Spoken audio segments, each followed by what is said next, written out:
Some people wanted to know a few things about the Mad Russian project that I had, which of course is a M38 carbine Mosin Nagant. Specifically as it pertains to a lot of the 9130 owners about the trigger, and there's a couple of options out there for the trigger. I've been through a few of them, and I'll just show you the quickest, easiest, simplest way that I've found to increase the speed of pull so you don't got a long pull on your trigger and yet be tunable and not be rigged up to where it's going to fall apart when you use it. This rifle, ever since these have been done, has been through over 150 rounds, both as a 180 grain soft point as well as the 160 full metal jackets I use for target, and I have yet to have an issue with anything that I've done to it or the gun itself now that I've got it in working order. Again, this is a 1944 made M38 carbine, factory short, tiny short barrel, real loud gun. And here is the trigger assembly that all you Mosin Nagant owners will be very familiar with, except for, let me get enough focus in here, except for one thing. It's kind of hard to see. There's a little pin here, and it's a 30-second hole, which has been press fitted with a pin. And that pin, I believe, I take that back, it's not a 30-second hole. That is a 16th inch hole, and the pin is a 16th. I started with 32nd, it wasn't enough. Now that pin actually rides, you can see it rides down right there above the surface that this would normally have on the inside, because what happens with your trigger assembly is the trigger is pushing down on the sear spring and sear assembly, which this would be the sear here, and that would be the spring.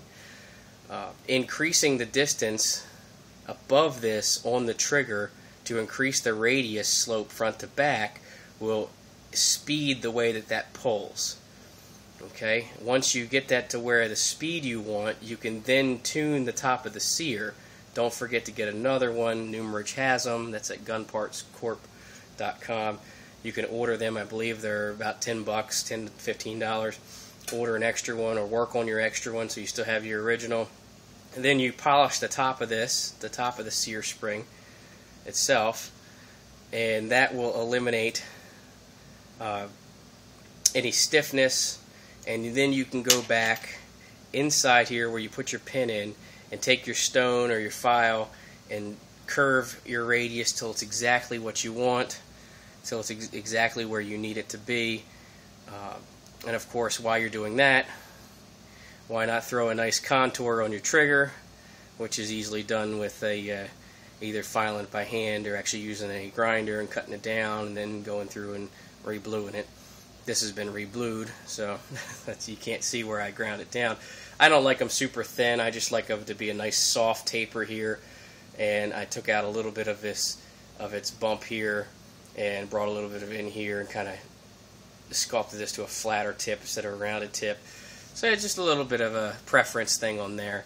Mostly when you put that pin in there, you're going to increase the speed of pull, not necessarily the length. The length of the sear travels is still going to be the same. It's just going to do it faster, which is actually going to leave you with a heavier trigger. Some like them heavy, some don't. Now, the way around the heavy trigger with these guns without cutting the spring or modifying the spring is you got to get a little shim. Now this is a pressed steel shim it's got the curve done on it. It's kind of hard to see, but there's actually a radius where that sits right here. There's a slight radius, so you do want to get out your block and you want to actually go ahead and mash that radius so you get a curve to it so it sits flat. And also, I'll pull back the sear assembly.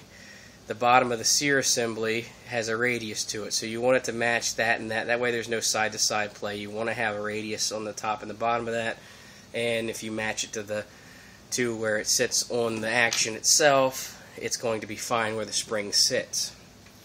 Now that you put that spring or that shim in there, you're going to want to tune that shim until it's exactly the weight that you want it to be. This is going to reduce it substantially and also bring down your sear height.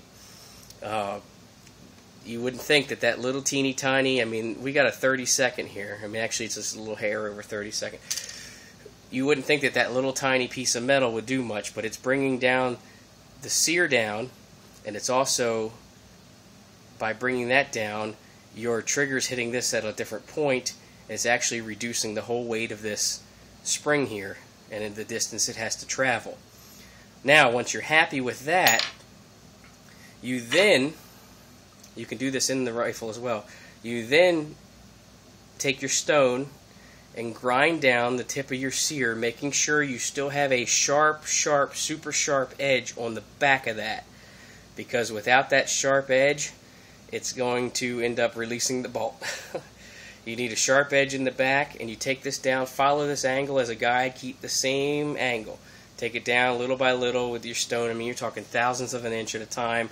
Assemble it, try it, assemble it, try it, until it's exactly where you want it to be. Now, these don't wear out very fast, so you're okay getting it pretty close and really close to being, just as soon as you pull that trigger for it to go, to be almost a match grade pull by filing that down.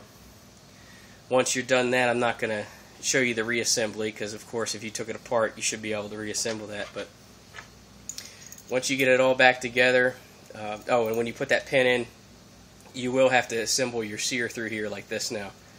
Once you get it in there, just loop it under. But once you get that all together and you get that all done and put back together, put a little bit of rifle grease right there to keep that from binding and also make that a little smoother. And basically, of course, you're going to grease your inside of your pin. Polish your pin that goes in there just where it touches those surfaces. The assembly itself, when you put the stock together, is going to keep that pin from walking out anyway. So it can be a little bit slick, but you don't want it to be loose where it'll walk side to side. But once you're done that, you should be ready to roll. Get your sear tuned right, and you should use that for a pretty reliable hunting gun.